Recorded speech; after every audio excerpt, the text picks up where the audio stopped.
এমনকি ক্ষমতার শেষ দিন পর্যন্ত তারা এই কাজটি করে শেষ পর্যন্ত দেশ থেকে তারা পালিয়ে গেছে। দেশ যদি আপনারই হয়ে থাকে, দেশকে, মাটিকে, মানুষকে যদি ভালোবেসে থাকেন, তাহলে পালাবেন কেন? এইভাবে জাতিকে দেওয়া একটা ওয়াদাও তারা সত্যিকার অর্থে বাস্তবায়ন করেনি। কারণ তারা ক্ষমতায় আসেননি জাতিকে ভালো কিছু দেওয়ার জন্য, বরঞ্চ তারা ক্ষমতায় এসেছিলেন তাদের নিজেদের ভাগ্য পরিবর্তন করে। আজকে শুনি আওয়ামী লীগের একজন নেতা বলেছেন এখন চালের দাম এত কেন। তারা 2009 সালে ক্ষমতায় আসার আগে বলেছিলেন আমাদেরকে ভোট দিলে 10 টাকা কেজি মূল্যে চাল উপহার দেব।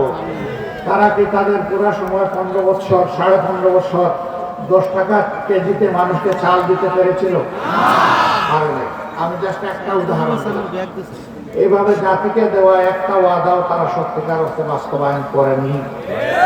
কারণ তারা ক্ষমতায় আসেননি জাতিকে ভালো কিছু দেওয়ার জন্য, বরঞ্চ তারা ক্ষমতায় এসেছিলেন তাদের নিজেদের ভাগ্য পরিবর্তন করে।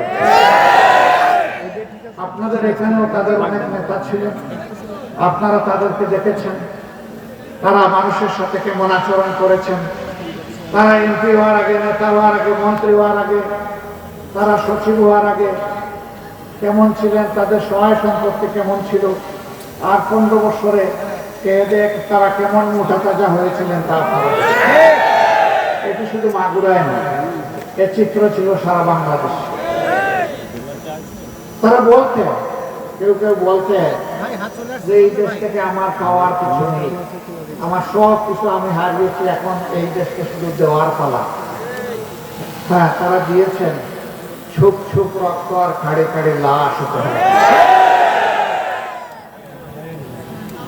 এমন কোন জনপদ বাংলাদেশে নেই যেখানে তারা নির্দয়ভাবে হত্যাকাণ্ড সংগঠিত করেননি। এমনকি ক্ষমতার শেষ দিন পর্যন্ত তারা এই কাজটি করে শেষ পর্যন্ত দেশ থেকে তারা পালিয়ে গেছে। দেশ যদি আপনারই হয়ে থাকে, দেশকে, মাটিকে, মানুষকে যদি ভালোবেসে থাকেন, তাহলে পালাবেন কেন? শাসক স্বৈরাচার হতে পারে, আবার সুশাসক শাসক হতে পারে। 25 বছরের ওয়ারেন্টিযুক্ত দীর্ঘস্থায়ী দরজা প্রোটেক্টর, আধুনিক ও মজবুত দরজা। যে যেখানে অপরাধ করেছে তার নাম, এর বাইরে নাই।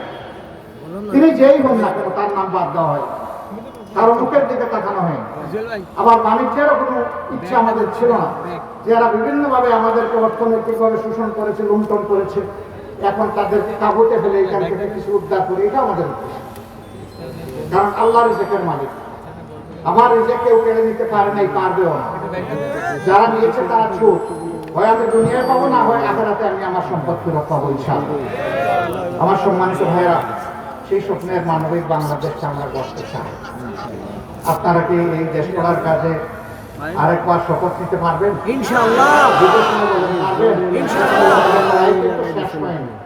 লড়াই কিন্তু শেষ হয়নি, লড়াই সামনে অনেক রয়ে গেছে। আমাদের সন্তানেরা যে স্লোগান দিয়েছে, আমরা একটু স্লোগান দেব, আবু সাঈদ মুক্ত, শেষ হয়নি যুদ্ধ। সবাই বলুন আবু সাঈদ মুক্ত, শেষ হয়নি যুদ্ধ। আলহামদুলিল্লাহ, সেই যুদ্ধের সৈনিক হব আমরা ইনশাআল্লাহ। নিজের জন্য, প্রিয় দেশের জন্য। নিজের জন্য এই কারণে, দেশ যদি ভালো থাকে আমিও ভালো থাকবো, দেশ যদি ভালো থাকে না আমিও ভালো থাকবো না। আল্লাহ তাআলা আপনাদের এই অঙ্গীকারকে কবুল করুন। আপনারা মাগুরার প্রত্যেকটি ঘরে ঘরে আমাদের সালাম পৌঁছে দেবেন। অন্য ধর্মের যারা আছেন তাদের কাছে আদব এবং শ্রদ্ধা পৌঁছে দেবেন। এখানে বিভিন্ন ধর্মের ভাইয়েরা এসেছেন, মন খুলে তারা কথা বলেছেন। আমি তাদেরকে মোবারকবাদ জানাই এবং কৃতজ্ঞতা জানাই। তারা আমাদের দাওয়াত কবুল করে এখানে এসেছেন। আমরা হাতে হাত ধরে, কাঁধে কাঁধ রেখে আগামীতে বৈষম্যহীন সমাজ গড়ব ইনশাআল্লাহ। আমরা তাদেরকে কথা দিচ্ছি, যেমন সম্মানটি আজকে আপনারা আমাদেরকে দেখালেন, আগামী দিনে তেমন সম্মান অথবা তার চেয়ে ভালো সম্মান যেন আপনাদেরকে দেখাতে পারে, আল্লাহ যেন আমাদেরকে তৌফিক দান করেন। সবাইকে ধন্যবাদ। আসসালামু আলাইকুম ওয়া রাহমাতুল্লাহ। আল্লাহ হাফেজ। বাংলাদেশ জিন্দাবাদ। বাংলাদেশ জামাতে ইসলামী জিন্দাবাদ।